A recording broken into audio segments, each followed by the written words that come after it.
how on earth does this bloke manage to pull together a confederation of the Muslim Near East and then 18 years later recover Jerusalem? And that kind of ascent or journey, to use a sort of tacky modern expression, is what grabbed me. Welcome to the History Extra Podcast. Fascinating historical conversations from the makers of BBC History Magazine. Medieval leader and military commander Saladin has gone down in history for his role in the unification of the Muslim Near East, his capture of the holy city of Jerusalem, and his iconic rivalry with Richard the Lionheart. But is this extraordinary reputation just the product of his savvy PR team? Speaking to me, Emily Briffett, Jonathan Phillips charts the extraordinary rise of the Muslim leader who usurped his patron before reaching dizzying heights, and questions how his legacy has shifted and changed across the centuries. Hi Jonathan, thank you so much for joining us on the History Extra podcast. Hi Emily, good to be here. Today we are going to be delving into the life of Saladin. And let's start with, who was Saladin? Saladin was a Kurd. He was born in 1137 in the city of Tikrit, which is now in modern Iraq. And his family grew and moved through the hierarchy, if you like, of the Muslim Syrian rulers of the time. And he ended up, in part by usurping his former patron, he ended up becoming the Sultan of Egypt. He used that position to create a power base for his family, and then he rebelled against his former overlord. And when his former overlord died, he then took on the Crusaders. He spent 13 years gathering a fragile confederation in the Muslim Near East to take on the Crusaders, who captured Jerusalem in 1099 in the First Crusade. Saladin defeated them in 1187 and recovered the city for Islam. He then had to face the Third Crusade, made famous by Richard the Lionheart, which was an epic encounter. Pretty well, I think, a sort of 0-0 draw by the end of it, but he managed to see off the Third Crusade, and a few months after that he died. So his career really dominated by the recovery of Jerusalem. Now there's so much in there that we have got to talk about. But just to continue setting up the context of this, are there any other names that we should perhaps know Saladin by? Saladin is a title, and it means righteousness of the faith. But his given name is Yusuf, which is really interesting. Joseph, in other words. And he sort of seems very fond of that name, not least because, of course, the connotations of somebody who was sent into Egypt, who takes control of Egypt. He's happy to see Joseph as a kind of a figure to inspire and to give him some authenticity. And he's also very keen on things that resonate with that name. The name Yusuf is used in poetry about him quite a lot. But Saladin is absolutely what we know him as. Similarly, what did he actually look like, if we're trying to picture him? It's really strange. You'd have thought this man who is described, who's written about in so many texts, we'd have a very clear image of him. He's ill a lot, so I'm imagining somebody who's pretty slight. We know he had a beard because A, lots of people had beards at that time, and B, he's described as tugging it at one point when he gets nervous. He's next to his son who sort of says, Dad is sort of tugging his beard. And the only other thing we know about him is that as he got older, he was going grey, and he did not want to dye his hair. He refuses to dye his hair. So there's clearly a thing about vanity that he rejects the idea of dyeing his hair. So I'm sorry, I can't be more detailed than that. And those are two curious little things, but that is what it is. No, that is really, really interesting. I guess I imagine him looking, I have to say, the health troubles that he had in his later life. I imagine him looking, and just the scale of what he was engaged in, the duration of the struggles. I imagine him somebody who looked pretty tired and haggard a lot of the time. So what can that sort of tell us about his personality and his character? Yeah, I mean, his character, we do have a lot of information about Saladin, in part because his entourage, his household, were very keen to write him up. They were great propagandists. In some ways, if social media had been around in the 12th century, Saladin's team were all over it. They're endlessly writing letters about how great their front man is and what his achievements are. So he's got that kind of strong, sort of forward-facing, outward-facing PR profile, which, of course, is a worry. We're great for historians that we've got a couple of narratives from people who are in his household, who are sort of next to him at key moments and can see him crying, or can see him angry, or see him ill, or see him praying. So we've got those wonderful insights. There's a slight worry that some of them almost read, there's a literary genre called Mirrors for Princes, and how a good ruler should behave. Pious, merciful, generous, devoted, and he ticks all the boxes. So you worry, isn't this just some kind of literary confection? While some of this can sound as if it's too good to be true, we can look at the texts from other writers at the time, other Muslim writers. We can also look at sources written by Christian writers, and those, of course, are a rather good litmus test, because you'd think they'd be extremely negative about Saladin, and many of them are at times. But the most important one that I think we have is written by a man called William of Tyre, who's the great historian of the Crusader states. And he doesn't know Saladin's going to capture Jerusalem, so he's not writing through that prism. And he says there's 3 things about Saladin you need to be worried about. He's wise in counsel, so he's got good people around him. He's valiant in war. I'm not sure he's a great general, but we'll come to that. And he's generous beyond all measure. And for that reason, we need to be afraid of him. So he fixes on this idea of Saladin's generosity as being a real threat. And it's a part of his personality. I mean, most rulers are generous, but in Saladin's case, it's compulsive. He has to give a bigger and better gift than you do in diplomacy. But of course, if I give you something, it's not for free. I want something from you, and what I really want from you is your loyalty. And so that's a part of it. I mean, he does reward people when they serve him well, etc., etc. He also rewards the religious classes. So it's not simply rewarding warriors. If you reward the religious classes, they'll pray for you, which is helpful. And it means that they will also, I suppose, propagandize on your behalf. So there's a mixture of personality and strategy in there. From there, what do we know about Saladin's personal life? Yeah, this is really interesting, and I think, again, is away from the image of a holy warrior and an empire builder. He loved hunting. Any chance to relax, he would go out hunting. He loved polo as well. There's a lovely story that there's a great procession through Cairo. He's been given some black robes by the Caliph of Baghdad. It's incredibly hot. He gets back to the palace and he really calls his friends over and says, "Can we please go and play polo? I need to relax." So it's how you wind down of the pressures of being the hero of Islam and controlling this empire. And I find that very human. He also loved poetry. It's part of his personality as a man of adab, a man of culture. He's carried poetry collections around with him. He sponsors poetry competitions. So it's very much part of his life and his court. So again, we can't imagine this sort of constantly austere military situation. He loves hearing poetry and it encourages its composition. As far as his personal life goes, we know disappointingly little.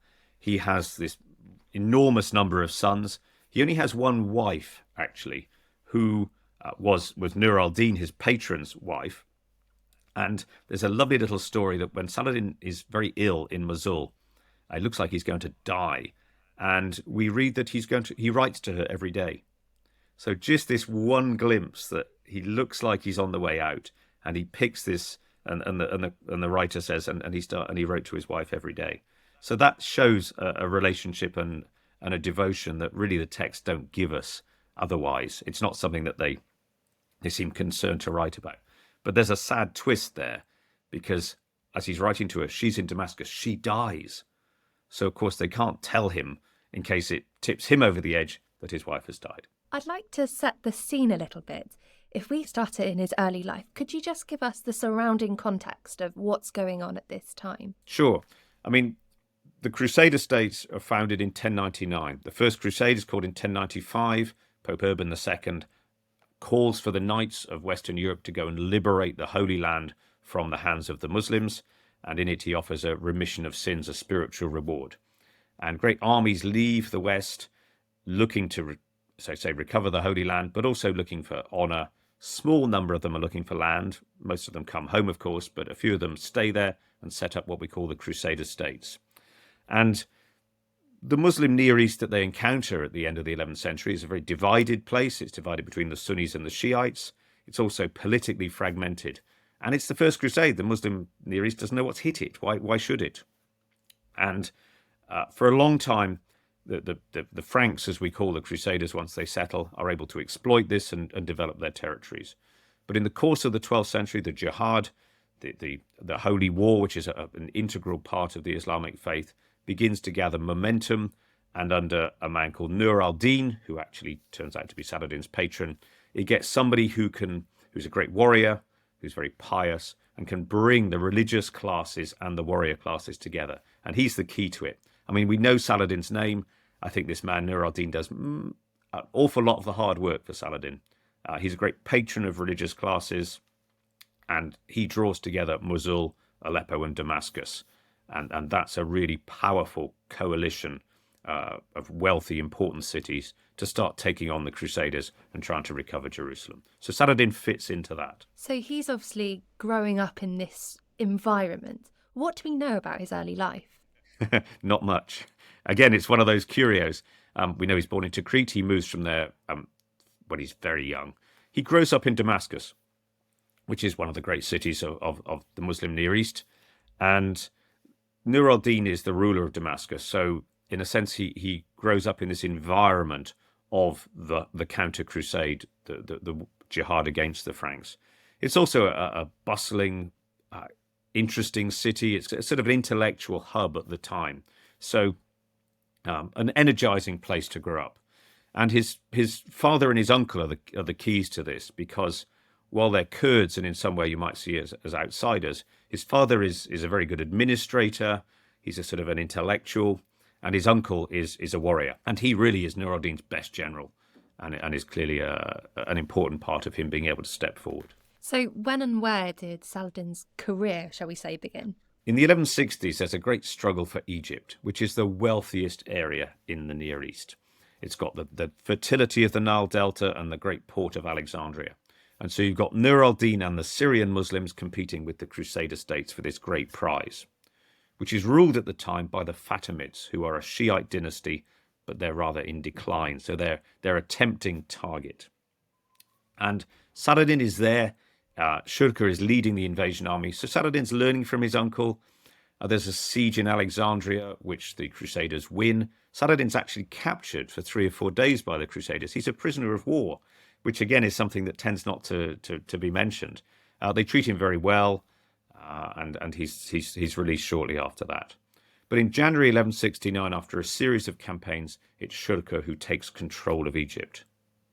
And then almost just 2 or 3 months later, he dies from overeating. This man has got a gargantuan appetite, and he eats too much, and it does for him. So he just expires in March 1169. Just at the moment, he's just achieved this great success. So who's going to replace him? And there's a big debate, and the person chosen is Saladin. And this really is where he comes to the fore. And I suppose for me, researching about him, this I found one of the most exciting moments. He's a Kurd in a Sunni Syrian invasion army. He's just conquered Egypt, which is Shiite. Lots of the Egyptians want to throw him back out. There's other invading forces, the Crusaders, the Greeks, Ethiopians, Sudanese, people from North Africa. How on earth does this bloke manage to pull together a confederation of the Muslim Near East and then 18 years later recover Jerusalem? And that kind of ascent or journey, to use a sort of like you said, a tacky modern expression, is what grabbed me. So that's how one of the things about Saladin that I find remarkable, going from that relatively unknown position and having authority really sort of landed upon him quite unexpectedly. That change. So what are his next steps after that? Yeah, he's one of the things I think about Saladin that's really interesting is that he's quick on the learn. He's got Egypt. Oh my God, I'm ruling this land. How do I survive?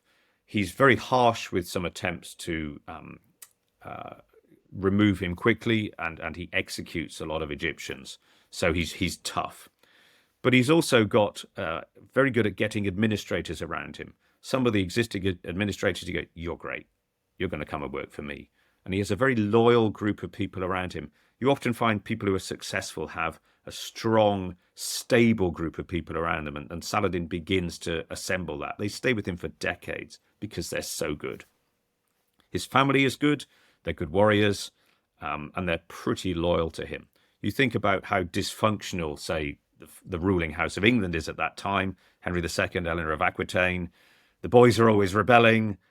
Saladin's family, most of the time, stick with him. They can see he's, if you like, their front man, their best way forwards.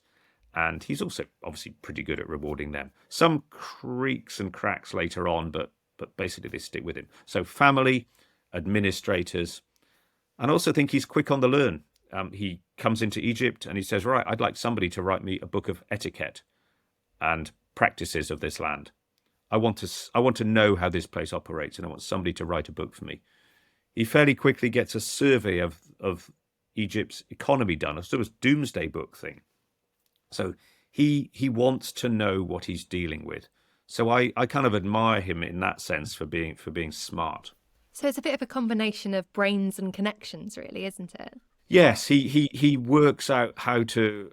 I mean, as a conqueror, I suppose you can try and smash people to one side and impose your authority that way. He's in a minority, and so it's just not going to work. So he has to be a bit more subtle. He has to work with the grain, I think, in many respects. Although in one key respect he doesn't, and that is because as a Sunni, and a Sunni Muslim with his boss Nur al-Din positioning himself as champion of the jihad, the Shiites, whom they regard as heretics, are in the frame to be removed. And Saladin doesn't do it immediately. After a couple of years, the young Fatimid Shiite caliph, who's only about 19 or 20 years old, dies in Saladin's tender care of natural causes, you understand, and is not replaced. And in the khutbah, in the Friday prayers, the name of the Sunni Abbasid caliph is read out. So that's the big change. So Sunni Islam, if you like, becomes the ruling religion of Egypt. After he's consolidated his authority in Egypt, what then? Saladin is effectively building his family a nest in Egypt. It's wealthy, it's powerful, and so he's establishing a sort of dynastic power base, which is all very well for his family. But there's Nur al-Din, his patron in Syria, who wants him to come and fight the Crusaders. And he sort of said, well, right, okay, let's coordinate an attack. You come from Egypt, I'll come from Syria. And Saladin always makes excuses as to why he can't come. Oh, there's trouble in Cairo, not possible, very sorry. And it's pretty obvious to Nur al-Din that this man is challenging his authority.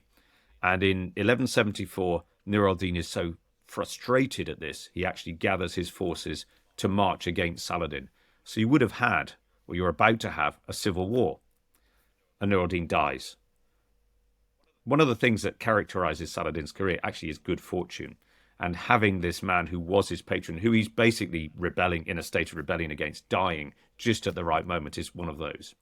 He's also lucky 2 months later, because the king of Jerusalem is a man called Amalric, who's young, vigorous, dangerous as far as he's concerned. He also dies unexpectedly, leaving his son as a successor, who is a young boy who also has leprosy.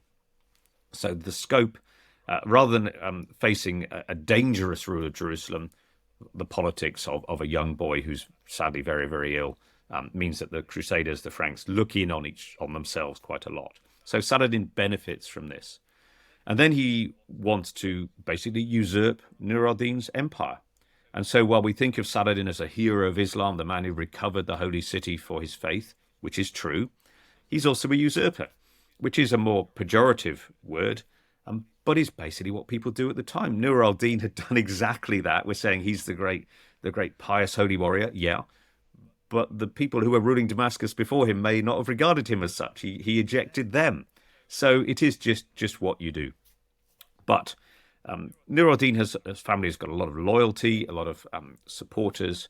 And Saladin moves to Damascus, first of all, where he's able to take that over quite quickly. He grew up there. People know who he is. His family's been there. He marries Nur al-Din's widow as well. So he sort of binds himself into the community there. That's fairly straightforward. Nur al-Din has also left a young son who's up in Aleppo, And really, from about 1176, the next 10 years, Saladin is trying to take over. Nur al-Din's family is called the Zengid possessions. He needs Aleppo and he needs Mosul. And it's difficult because he's fighting his fellow Sunni Muslims. And people can say, hang on, you should be fighting the Christians. Isn't this all about getting Jerusalem back? And you're expending your energy, your money on fighting Sunni Muslims. And he has to propagandize that. He has to say that he's the best man to take the holy war forwards. He uses diplomacy and negotiation as well. So it's a difficult balance for him. So what do we know about his motivations at this stage? Well, his motivations are a mixture. And he is certainly out to build an empire for his family, a dynastic empire for the Ayyubids. But he's also, I'm very, very certain, a devoted holy warrior. He is responsible for extending Sunni control into Shiite Egypt. He sponsors the religious classes considerably. And from the writers who are around him, we can see that he's obviously a devoted Muslim. His prayers, his devotion to his faith shines through. Not least also in his determination to recover Jerusalem, the third most important city in the Islamic faith, the place the Prophet ascended to heaven on his night journey.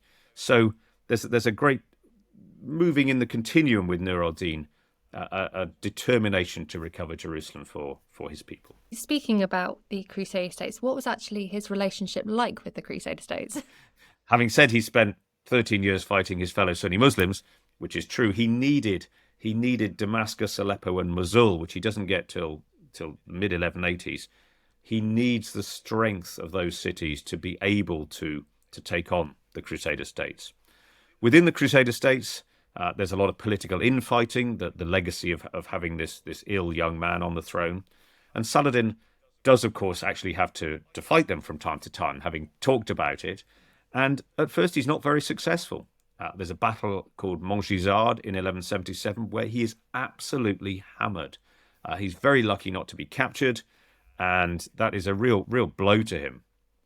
And a couple of years later, the Crusaders build a castle at a place called Jacob's Ford, which is about a day and a bit's ride from Damascus, so right on the edge of his lands. As they've given it to the Knights Templar as well, a real statement saying, you're doing pretty badly, aren't you?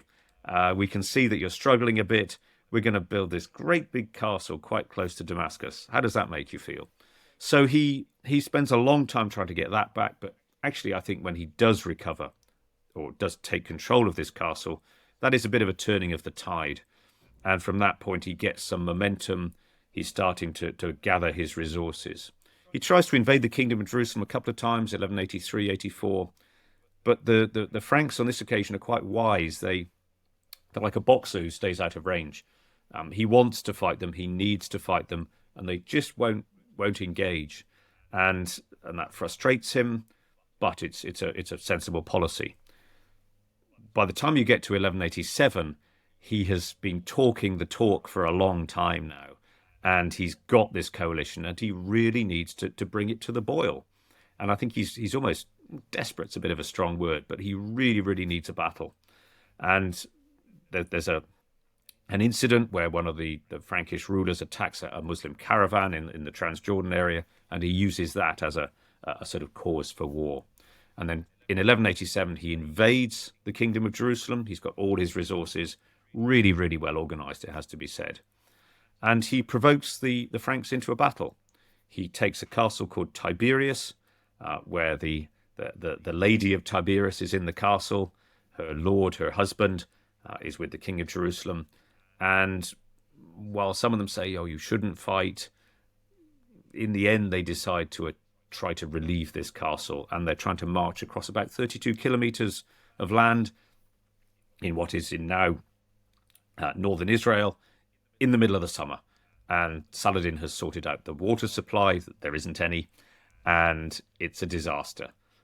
Saladin's forces are bigger.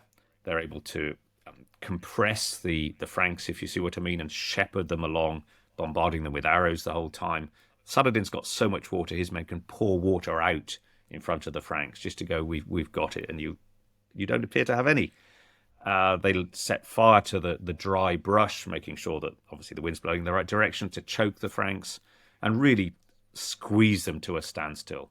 And on the horns of Hattin, which is a volcano, a dormant volcano with a sort of broken lip, that's where the king of Jerusalem's tent is pitched, and it falls, and the true cross, their great talisman, is taken, and Saladin has complete victory. So this is a really triumphant moment in Saladin's story. How do we get from there to the recapture of Jerusalem? Fairly quickly is the short answer. He has utterly broken the military strength of the Franks. He has many of the Templars and the Hospitallers executed. While we associate Saladin with mercy, these are the Christians' great devoted holy warriors, and there is a pressure upon him to act. He spends a little bit of time taking one or two other towns and cities, but he moved to Jerusalem fairly quickly in September 1187. It's a strong walled city. He spends a little bit of time outside it trying to attack it, but there's some negotiation, and he's under a little bit of pressure to avenge the massacre of 1099 when the first Crusaders came in and massacred the Muslim defenders of the Holy City. But it has to be said, the Frankish commander plays his not many cards that he's got, plays them very well. And he says, look, you're going to let us surrender. Otherwise, we're going to destroy the Dome of the Rock and the Al-Aqsa Mosque, and we know those are so precious to you. We've got a few hundred Muslim prisoners. They're going to be executed. And we're going to, because we know you're going to kill us, we're going to take a lot of you down with us. Do you want that? Or do you want us to pay a ransom? And so the logical answer is concluded. They pay a ransom, which gives Saladin, of course, more money to reward people with. So this is a moment where his reputation for mercy really comes to the fore, or is created in many respects. Rather than massacring the defenders of Jerusalem, he ransoms them. And so what that means is paradoxically, at the moment, he's, if you like, stuck a stake in the heart of the Christian faith by recovering their city. At the same time, he's done something actually probably rather unexpected and shown this form of power that mercy is. And it's going to be part of his later reputation. He appears to walk this quite fine line between this sort of brutish force, but also real diplomacy and mercy. How could you tell us a little bit more about this side of him? How he manages these expectations versus what he actually does? Yes, I mean, it is, you've got to choose your moment, I suppose. And when he recovers Jerusalem, he's very keen to tell everybody about it. People have been criticizing him for fighting his fellow Muslims, for, if you like, pushing his own family's advantage. And so his household start writing, well, other families have tried to get back Jerusalem. They failed. The Ayyubids, Saladin's family, have done so. You can draw your own conclusions as to divine favour in this, ladies and gentlemen, and it looks good for us. He is very, very keen on showing that God has approved of his actions and he's succeeded. And you can't blame him either for that. And so he, as he would say, it cleanses the holy places. He puts great decorations, mosaics. Interestingly, with the name Yusuf is included in there, he wants to make sure that he is name-checked, and again, understandably so. And he is very, very obviously rightly proud of this achievement. And this is clearly the crowning moment of his career and gives him great capital. People want to come and pay their respects to him. It is the ultimate boost to his authority. So once he's got Jerusalem, yes, he looks to consolidate that. But as far as his motives going forward, he's then created an immediate problem because he knows he's just pressed the starting button on what we know as the Third Crusade. So he's got to, again, balance keeping Jerusalem for the Islamic faith and then preserving also this large empire that he now rules. And that's a real challenge. The Third Crusade sets out. How does Saladin tackle this? How does he deal with it? Well, the Third Crusade is the greatest crusade, arguably, of all of them. You've got Richard the Lionheart, King of England. You've got Philip Augustus, King of France. And the biggest figure of the lot is Emperor Frederick Barbarossa of Germany. So you've got the three sort of heavyweights of Western Europe throwing their might at Saladin. And he has got to try to take as much of the Crusader states as possible and to sort of create a strong defensive position, but also to get people on his side, to call up the people across his lands. You've got to help me. It's your duty to help me. And the catch is that the Third Crusade lasts for a very, very long time. 1188, people start arriving in the Near East. It finishes in 1192. And it's quite easy to get people to come and help you when you're winning. And it also means you've got rewards to give them. But when you're struggling or things are at an impasse, you've really got to dig deeper and be more persuasive or more pushy or more desperate. All of those things, and obviously more diplomatic and more skillful in keeping people on your side. So I suppose you would have to say, you'd have to admire Saladin for being able to do that for that long. But the other thing to bear in mind is he still rules the Yemen, Egypt, Palestine, Syria, northern Iraq, and there's people on the borders there. He's still got to administer those lands. That's still sort of ticking along, if you see what I mean. And that's not to be forgotten. What were the key moments in the Third Crusade? The great set piece of the Third Crusade is the Siege of Acre, which is a city now, Acre, right in northern Israel. And this is the best port along the coastline. And the King of Jerusalem, who lost the Battle of Hattin, who's rather humiliated, has been freed by Saladin. And he makes actually an amazingly clever move and tries to besiege the city of Acre, which is held by Saladin. Saladin wasn't expecting this, and Saladin ends up besieging the man who's besieging Acre, if you see what I mean. It's like layers of an onion. And this bid by King Guy to recover this coastal port becomes the focus of the Third Crusade.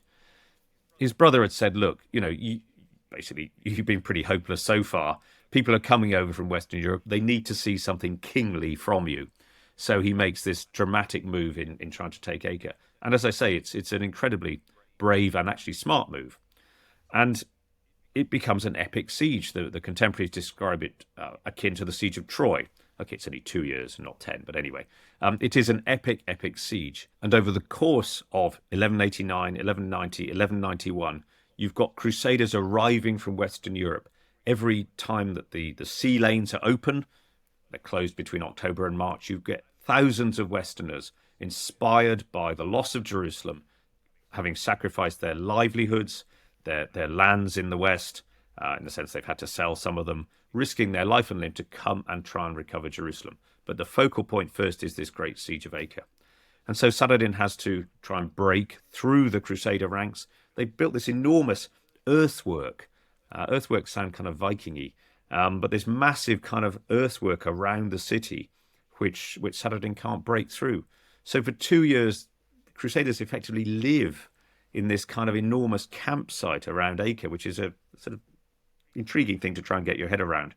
But they're always arriving. Many of them are dying from illness, but it is a great, great struggle. And Saladin is just frustrated outside. It's an incredibly arduous siege for both groups. There's a point in one point where they decide to call a truce because they're mentally and physically exhausted on both sides. The struggle that Saladin has to maintain morale and his own health. That's one of the things about Saladin I found quite interesting, is his own health is dire. He suffers from colic, which I think of, I suppose, as babies and horses, but it's terrible, terrible stomach pains and bile and vomiting. He can't get out of his tent sometimes. He can't get on his horse. His immune system looks like it's packed in. And so you don't think of the sort of the holy warrior confined to bed, clutching his stomach for weeks on end. But that's the reality of it. And so this great siege outside Acre is in some ways the focus of the Third Crusade. How does this siege actually resolve itself? The Third Crusade has been building up outside Acre for the arrival of the great monarchs of the West. Saladin's good fortune kicks in one instance. Frederick Barbarossa, the ruler of Germany, with an enormous army, has bullied his way past the Greeks at Constantinople. He's defeated the Turks in Asia Minor, and then he tries to swim a river. And he drowns. He's quite an elderly man, and he drowns. And the loss of the ruler of Germany causes the German army to break up. And Saladin was terrified. This is such an intimidating prospect. And the relief and delight that this great challenge to his strength has gone is considerable. But Philip Augustus of France and Richard the Lionheart are still on their way. And finally, in the summer of 1191, Philip turns up. He's an effective enough warrior, but Richard the Lionheart is the main act. And as Saladin's secretary records, well, the Crusaders have been telling us about this guy for a long time. They've been saying what a great warrior he was. He would kind of get advanced billing, if you see what I mean. And he turned up, and their delight was great, and our position became more difficult. I mean, yes, Richard is a complex figure, but he's amongst that, he is an extraordinarily effective general. And with the momentum and all the troops he brings, the siege of Acre is broken. The people inside, Saladin's colleagues, if you like, inside, have to surrender, and that falls into Crusader hands. So a big breakthrough, a big humiliation for Saladin after 2 years of trying to get in. And then also at the end of it, what can only be described as a war crime, when Richard executes about 2,500 prisoners in cold blood, which again, as well as being an atrocity, is something that humiliates Saladin. Obviously, it infuriates him and horrifies him, but again, it's showing you can't look after your people. So that is the end of the siege of Acre. And then the next phase of the Third Crusade is Richard trying to capture Jerusalem. He marches down the coast. He defeats Saladin in a battle at Arsuf. Again, Richard's directness in battle is considerable. But then trying to get Jerusalem is rather different. Jerusalem is quite a long way inland. If you were going to say you were going to drive it from the coast, it would take you, say, 50 minutes now. The first half of which is the coastal plain, and then it's quite mountainous, and it's awkward to try to get through that terrain. Saladin has managed to slow the Crusaders down to get them towards the winter of 1191. That again makes it very difficult for Richard, and he has to turn back. He tries again in the early summer of 1192, and he just basically comes to the conclusion that if he besieges Jerusalem, he won't be able to hold it. He's worried about supply lines, but he doesn't believe he can hold it, which is odd. His explanation is, well, I don't want to be seen as the man who got Jerusalem back and then lost it. It's a sort of, I don't want my reputation to be damaged by success and then failure. So it's a curious calculation, but one that he makes as a general, but one which devastates his army. His army are furious. They're very upset. Why else had they come all this way other than to get back the holy city? And some of them get to see it in the distance, and he doesn't want to do it. So it's a real moment of complete plummeting of morale. Outside of the big battles, what else was actually going on? The answer is diplomacy. Outside of battles and raids, there's an awful lot of diplomacy in the course of the Third Crusade. Richard wants to meet Saladin. He seems convinced that he can make some progress, but Saladin refuses. He says that rulers only meet when there's an agreement between them. We don't want to meet and then go back to fighting. He's very clear on that. So the man who spends a lot of time with Richard over the next few months is Saladin's brother, who we know as Saladin. And I think a lot of our view of Saladin down the centuries is a bit of Saladin as well. I think it's a composite. And he and Richard end up meeting on many, many occasions, and they actually get on very well. And this is where I think some of Saladin's positive reputation comes from. They can talk about diplomacy, they like hunting, they like food, and they like music. So the whole part of diplomacy is, of course, then gift-giving, and okay, you are trying to suss out how strong the other side is and all that kind of thing. But they spend a lot of time with each other, and some people say they are getting a bit, they're getting on too well. This is meant to be holy war. So you have, as the crusade goes on, the stresses and strains on both sides, political tensions on the Christian side, political tensions on the Muslim side. Richard is ill, Saladin is ill. They're both running out of money, morale. There's a need in the end for diplomacy to take place. There's one more big battle at Jaffa. Saladin takes the initiative, besieges Jaffa. Richard has to come down in emergency, strides ashore, does great deeds of daring and heroism. But again, that was really a sort of a powerful flicker, and nothing comes after that.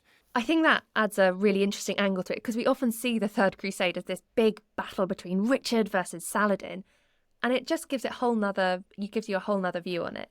So how exactly does the Third Crusade come to its end? It ends with a negotiated truce. It's agreed that there will be a truce for 3 years and 8 months.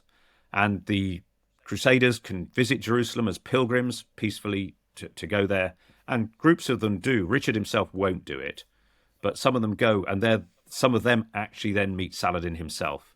And so there he is, as generous, as courteous as you'd have wanted him to be. And so we have some nice conversations recorded between them when he expresses admiration for Richard and vice versa. So you've got this kind of moment where it really comes to a finish in late 1192. After that, Saladin is obviously exhausted. He talks about maybe going on the Hajj, which he hasn't done yet. He goes to Damascus, his favourite city. He goes hunting with his family. But in early 1193, he falls ill. And I think in some ways you can understand this as being the exhaustion of the years of struggle that have gone before. He has stomach pains. He's vomiting. The physicians try to help him with bleeding and emetics and things like that, which of course just weaken him. And he ends up dying on the 4th of March, 1193. After his death, what was his immediate legacy? When Saladin dies, having established this Ayyubid empire, this family empire in the Near East, it fragments incredibly quickly. It shows, if you like, his authority as the leading figure, the guiding figure there. Some of the problems are of his own making. He has got 17 or 18 sons, which is, yes, quite a lot to reward and keep happy. And by this time, some of the lads have grown up, and he's been giving them territories to rule. He's not handled that with his usual assurance, actually. He gave one of them Aleppo and then took it back, which obviously causes upset. But effectively, you've got a new generation of people who want to stamp their authority across these bits of land, and they end up fighting one another. It sounds remarkable, but within months, you've got these wars between members of Saladin's family. The person who comes to step in is brother Saladin, who I have to say I should have made more of. He's been at Saladin's side throughout this whole lifetime, if you like, and is always Saladin's key confidant. He's somebody who Saladin turns to at times of need. And Uncle Saladin, as it were, comes in and after a little while bangs the boys' heads together and say, okay, we need to sort this out properly. He doesn't rule the whole lot again. He's based in Egypt, which is the senior partner from its wealth and things like that. So it does stabilise a bit, but it requires Saladin to do so. After Saladin has calmed this situation down a little bit, where does the Ayyubid dynasty go from there? They're rulers of Egypt, Syria for a few decades, but their dynasty actually ends effectively in 1250 when the Mamluks, the slave warriors, kill a man called Turan Shah. There's a period shortly after that when his stepmother, a woman called Shaja al-Dur, she marries one of the Mamluks, and that dynasty then prevails for centuries. So the Ayyubid dynasty is actually pretty short-lived, although not that Saladin was to know that. But there is a sense where Saladin's legacy does continue, and you can find the Mamluks refer to him. There's lots of copies of the texts, the histories of Saladin, the lives of Saladin. He's there in the landscape as the man who built the citadel of Cairo. He's there as the man who recovered Jerusalem. And in poetry, in jihad texts, in multiple histories, all sorts of things. His memory is there. He's not a dominant figure, but you can find traces of the memory of Saladin down the centuries. An interesting one would be in Ottoman Istanbul, the next dynasty after the Mamluks, if you like. And there, late 16th, early 17th century, a great administrator says, books of history are overflowing with accounts of Saladin's life. He was effectively an example of how to rule. And I think that's a really powerful piece of evidence, talking, 2 dynasties down the line, several hundred years later, a man in Istanbul is going, there's lots of history books written about Saladin. And he's an example of how to rule. It's not just he's an example of a man who's recovered Jerusalem for Islam, yes, he's also an example of effectively good government. And so this really underscores his ability as a man of justice, a man of generosity. And so those other elements of his character, I think, are a big part in his durability down the centuries. He's somebody whose qualities as a ruler you could admire, not just his success, which is obviously the core part of it, but you can take, if you like, the bits of his administration, his personality that you want. You can ignore some of the other things. I mean, people invoke memory for presentist purposes, if I can put it like that. So you might want to ignore that he's a usurper or that he executed this, that, or the other, etc. But there are enough well-attested positive things that you can pull those and you want them to adhere to you, if you like. He's also this man who drew the Near East together. And that, if you think down the centuries, particularly recent centuries, is something that is so hard to do. However, in such a sort of fragile confederation, he did it. And that, again, is something to aspire to. The qualities that enabled him to do that is something that many people down the centuries want to join themselves with. And what about in the West? What's his legacy over here? Saladin's legacy in the West is quite interesting because as the man who recovered Jerusalem, in the short term, he is held out as the son of Satan. There's a wonderful image of the seven-headed beast of the apocalypse, and Saladin is head number 6. He really is seen as incredibly evil. But that changes quite quickly. And in the course of the Third Crusade, because the Third Crusade lasts such a long time, there's such proximity between the Crusaders and the Muslims and this diplomatic exchange. It doesn't lead to a positive view of Muslims, but this man, and I think his brother a bit blended in, comes across with all the qualities that Western Europeans like about themselves. Chivalry is the great cultural driver of the 12th century, which is bravery, kindness towards women, which again Saladin is well attested to, mercy, generosity, piety, culture. And he's got all of those things, and Westerners go, wow, he's actually rather like us after all. And he's clearly successful. And so his kind of mirroring comes back to the West very quickly. Just many little examples. There's a poem written to the King of Germany early in the 13th century. It says, you need to be more like Saladin. Saladin gave away money when times were good because he was generous, not just when it was a crisis. He did it all the time. You should be like Saladin. So the fact that the King of Germany is having Saladin held up as a benchmark for behavior is, hang on, I thought he was the son of Satan. Well, he's not. So you've got this kind of moving in of a positive image. His chivalric behavior, there's the Handbook of Chivalry is written in the 1220s. Saladin's one of the key people in that. You've got people calling their son Saladin in Oxfordshire in the 1240s, which is a pretty strange thing to learn. You've got him also taking a place in romantic literature. It becomes completely improbable. He can disguise himself and come to the West, seduces Western women. He auto-baptized himself on his deathbed, which is complete nonsense, of course. But you have these sort of almost literary kind of life coming through. But also other things. In the 16th, 17th century, Saladin, while he was very generous, was personally quite austere. He was not somebody who luxuriated in personal wealth. And that's held up as an example of the transience of worldly wealth in sermons in England in the 17th century, which is, what is Saladin doing here? But that is part of it. So he has this durability. Then things like Walter Scott, the Talisman, extraordinarily successful in the 19th century. That kind of keeps it going. He's attained such a mythic stature in the popular imagination. Now, I wonder if you could tell us some of your personal favourites or ones you maybe find a little disappointing or heartbreaking or, well, let's say interesting retellings or uses of Saladin and his story. There's many examples, and I should have said more about his legacy in the Muslim Near East, where when you come to the 19th and the 20th centuries, when Westerners are invading and establishing a presence in the Near East, he then, as I say, he was remembered down the centuries, but he really comes to the fore for Arab nationalists, for Islamists, as somebody who represents the unity of people against outside invaders. And that's his key role, if you like, across all sorts of groups, as I say, be it someone like ISIS or Al-Qaeda or Arab nationalist rulers like Nasser, Assad, Colonel Gaddafi, etc., etc. So he's there. But you need to go further and not just associate him with those figures or movements. He's a part of the culture of the Near East. He's there in plays and in literature, in films, in documentaries, statues, stamps, banknotes.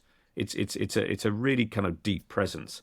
And one really nice reminder of that was I was talking in Detroit, where there's a big Syrian refugee population, and this young woman came up and said, "I'm from Hama, and you need to know that Saladin was the screensaver on all our mobile phones." And I thought that really struck me as a sort of remarkable, if you like, testimony to his durability and appeal to people. A more curious example, I suppose, of his durability relates to Saddam Hussein. And I spoke to the man who debriefed Saddam Hussein when he was captured, and Saddam identified himself with Saladin and was talking about mercy. I think this was in the last few weeks of Saddam's life, when it was pretty obvious he was going to be executed. And he said, of course, the one thing you must know is that Saladin was merciful and kind. When he learnt Richard the Lionheart was ill, he disguised himself, ducked into Richard the Lionheart's tent, and cured him of his illness with his medical skills, and then snuck away. And this is actually part of Walter Scott's talisman. So Saddam Hussein, in the last weeks of his life, is effectively regurgitating a story that was conceived by Walter Scott in the early 19th century, and has then moved its way through. The talisman was translated into Arabic, performed on the stage in Cairo in the 1890s, through movies. There was an enormously successful movie in Egypt in the 1960s called El Nasser Saladin, and then Saddam must have seen that endlessly.